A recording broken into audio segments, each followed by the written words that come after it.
Hello friends, welcome back our YouTube channel Band Education. Today topic is how to get maximum marks in physics. तो आज हम इसी बात पर चर्चा करेंगे कि आप ज़्यादा से ज़्यादा मार्क्स फिजिक्स में कैसे ला सकते हैं।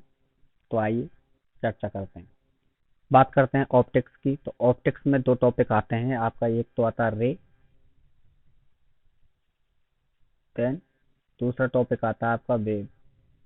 यानी कि अगर हम रे ऑप्टिक्स की बात करें तो इससे आपके दो क्वेश्चन पुटअप किए जाते हैं, 2 या 3 क्वेश्चन। और वेव ऑप्टिक्स से भी 1 या 2 क्वेश्चन पुटअप किए जाते हैं। तो ऑल ओवर वेटेज की बात करें तो 5 या 4 क्वेश्चन तो हर साल इस ऑप्टिक्स से आते हैं।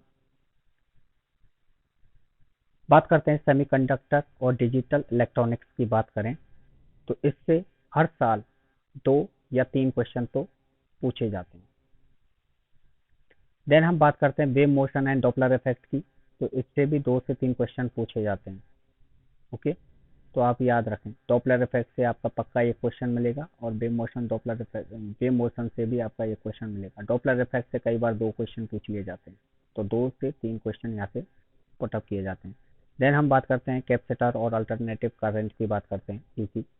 तो इन दोनों चैप्टरों से 2 से 3 क्वेश्चन आते हैं। कैपेसिटर से हमेशा एक क्वेश्चन आपको मिलेगा एग्जाम में, ये परफेक्ट बात है, फैक्ट है, याद रखें। और एसी से आपके कई बार एक क्वेश्चन आता है, कई बार 2 क्वेश्चन आ जाते हैं। तो ऑल ओवर वेटेज की बात करें तो 2 से 3 क्वेश्चन इस चैप्टर से पूछे जाते हैं। देन हम बात करते हैं मॉडर्न फिजिक्स की। तो मॉडर्न फिजिक्स में आपके 4 से 6 क्वेश्चन पूछे जाते हैं। फॉर्मूला बेसिस है, सिंपल चैप्टर है, आप कर सकते हो। इलेक्ट्रोमैग्नेटिक वेव की बात करें तो ये छोटा टॉपिक है, एक क्वेश्चन आता है इससे और कई बार आता भी नहीं है, तो आप इसे रख सकते हैं लास्ट में। इलेक्ट्रोमैग्नेटिक इंडक्शन की बात करें तो इससे भी 1 या 2 क्वेश्चन आते हैं, तो आप इसको अपनी सहूलियत के हिसाब से देख सकते हैं। देन हम बात करते हैं ऑसिलेशन या एसएचएम की। तो 1 या 2 क्वेश्चन आते हैं इससे हर साल।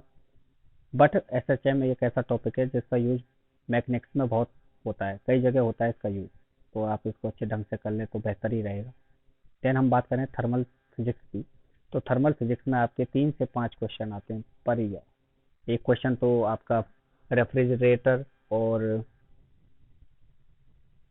उस रेफ्रिजरेटर और आपके फॉर्मूला बेसिस जो क्वेश्चन है वहां से पुटअप किया जाता है। देन हम बात करें इलेक्ट्रोस्टैटिक्स की। तो ये इससे क्या है, 1 से 2 क्वेश्चन आते हैं। मैक्सिमम बच्चे इस चैप्टर को छोड़ देते हैं क्योंकि ये बहुत बड़ा टॉपिक है, तो बहुत सारा मटेरियल होने के कारण इलेक्ट्रोस्टैटिक्स को मैक्सिमम बच्चे छोड़ देते हैं।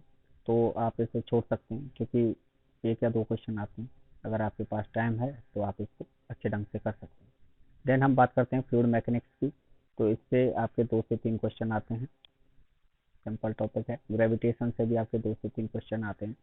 अगर देखा जाए तो फिजिक्स में आजकल हो क्या रहा है, अगर इस प्रेजेंट टाइम की बात की जाए तो जो एग्जामिनर है वो आपकी मैकेनिक्स जो पोर्शन है उससे ज़्यादा क्वेश्चन पुटअप कर रहा है, बजाय फॉर्मूला बेसिस जैसे कि आपका मॉडर्न फिजिक्स और इनसे थर्मल फिजिक्स, इनसे आपके क्वेश्चन की जो नंबर है, क्वेश्चन नंबर है, वो डिक्रीज कर दिया और मैकेनिक्स का जो पोर्शन है उसको ज़्यादा से ज़्यादा बढ़ा रहा है।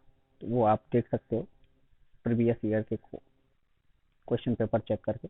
देन हम बात करते हैं रोटेशनल मोशन की। तो रोटेशनल मोशन से आपके 3 से 4 क्वेश्चन आते हैं। सर्कुलर मोशन से भी आपके 1 से 2 क्वेश्चन आते हैं। कॉलिजन और सेंटर ऑफ मास से आपके 2 से 3 क्वेश्चन आते हैं। तो ये टोटल मैकेनिक्स पार्ट चल रहा है। वर्क एनर्जी एंड पावर से आपके 2 से 3 क्वेश्चन आते हैं, सिंपल टॉपिक है, ये करना जरूरी है।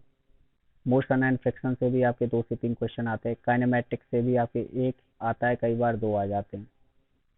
मैग्नेटिक इफेक्ट और करंट मैग्नेटिज्म से 2 या 3 क्वेश्चन पर ईयर आते हैं, इसे आप ध्यान रख सकते हैं। और एक क्वेश्चन वेक्टर से आता है। यूनिट डायमेंशन और मेजरमेंट से कई बार एक आता है, कई बार नहीं भी आता, तो आप इसे कर सकते हैं और या फिर छोड़ सकते हैं। बाकी अगर अब मैं बात करूं तो एक आप वेक्टर को करें क्योंकि इसका यूज कई जगह भी होता है और एक क्वेश्चन पर ईयर आता है। Magnetic effect of current magnetism को करें, इससे 2 या 3 क्वेश्चन आते हैं हर साल। बाकी मैकेनिक्स को तो आपको अच्छे ढंग से करना ही है हर हालत में, क्योंकि अब जो एग्जामिनर है वो आपके माइंड की कैपेसिटी को चेक करता है, तो क्वेश्चन मैकेनिक्स से ज़्यादा देता है वो। देन हम बात करें मॉडर्न फिजिक्स को आप अच्छे ढंग से कर लें, और सेमीकंडक्टर को तो बहुत ही अच्छा कर लें क्योंकि हर साल 2 से 3 क्वेश्चन आते हैं, और ऑप्टिक्स को भी अच्छा कर लें, थर्मल फिजिक्स को भी अच्छा कर लें, और आपके फ्लूइड मैकेनिक्स को अच्छे से कर लें। आप इसको छोड़ सकते हैं, इन दोनों टॉपिक्स को लास्ट में रख सकते हैं। बाकी ये सारे के सारे इम्पोर्टेंट टॉपिक हैं, आराम से आप कर सकते हैं। Thanks for watching this video. अगर आपको वीडियो अच्छा लगा हो तो लाइक करें, सब्सक्राइब करें और शेयर करें। अगर आपको कोई भी डाउट है तो आप मेरे इस कॉन्टैक्ट नंबर पर कॉल कर सकते हो या मैसेज कर सकते हो। Thank you.